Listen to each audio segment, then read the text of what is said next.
En hiver, le jardin semble endormi, mais sous la terre, tout se prépare.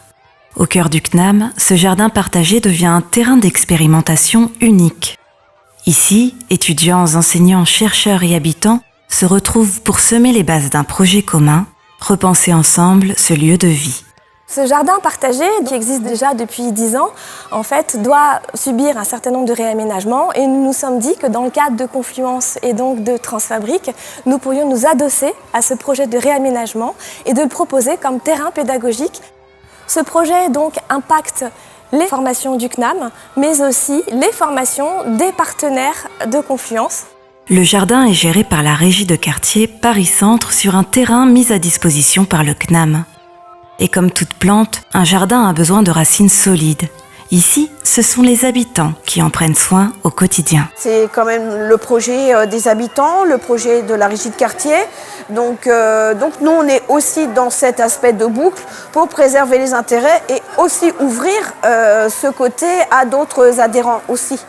Labellisé main verte, le jardin devient alors un laboratoire à ciel ouvert où l'on cultive à la fois des idées, des savoir-faire et des apprentissages. C'est pas juste le fait de fabriquer le potager qui est intéressant, c'est de construire l'écosystème des acteurs qui vont permettre à des étudiants en architecture de comprendre ce que c'est qu'un projet, qui n'est pas un beau dessin, mais qui est la synthèse des besoins de tous les acteurs.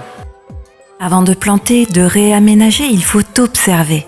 C'est tout l'enjeu de la première étape, le diagnostic partagé.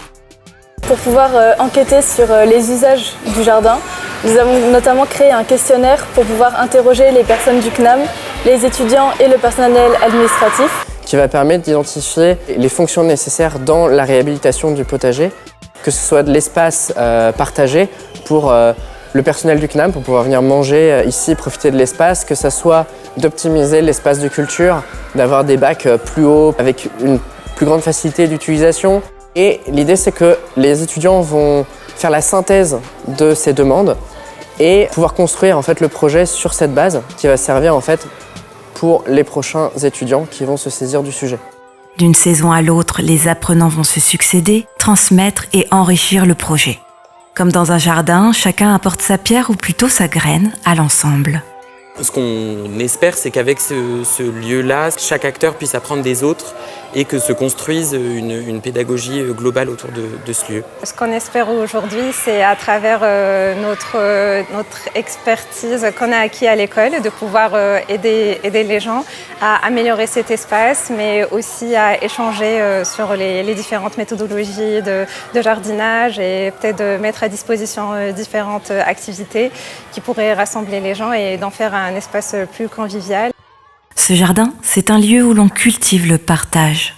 Un terrain d'apprentissage vivant où les savoirs se transmettent et prennent racine. Une aventure collective qui ne fait que commencer.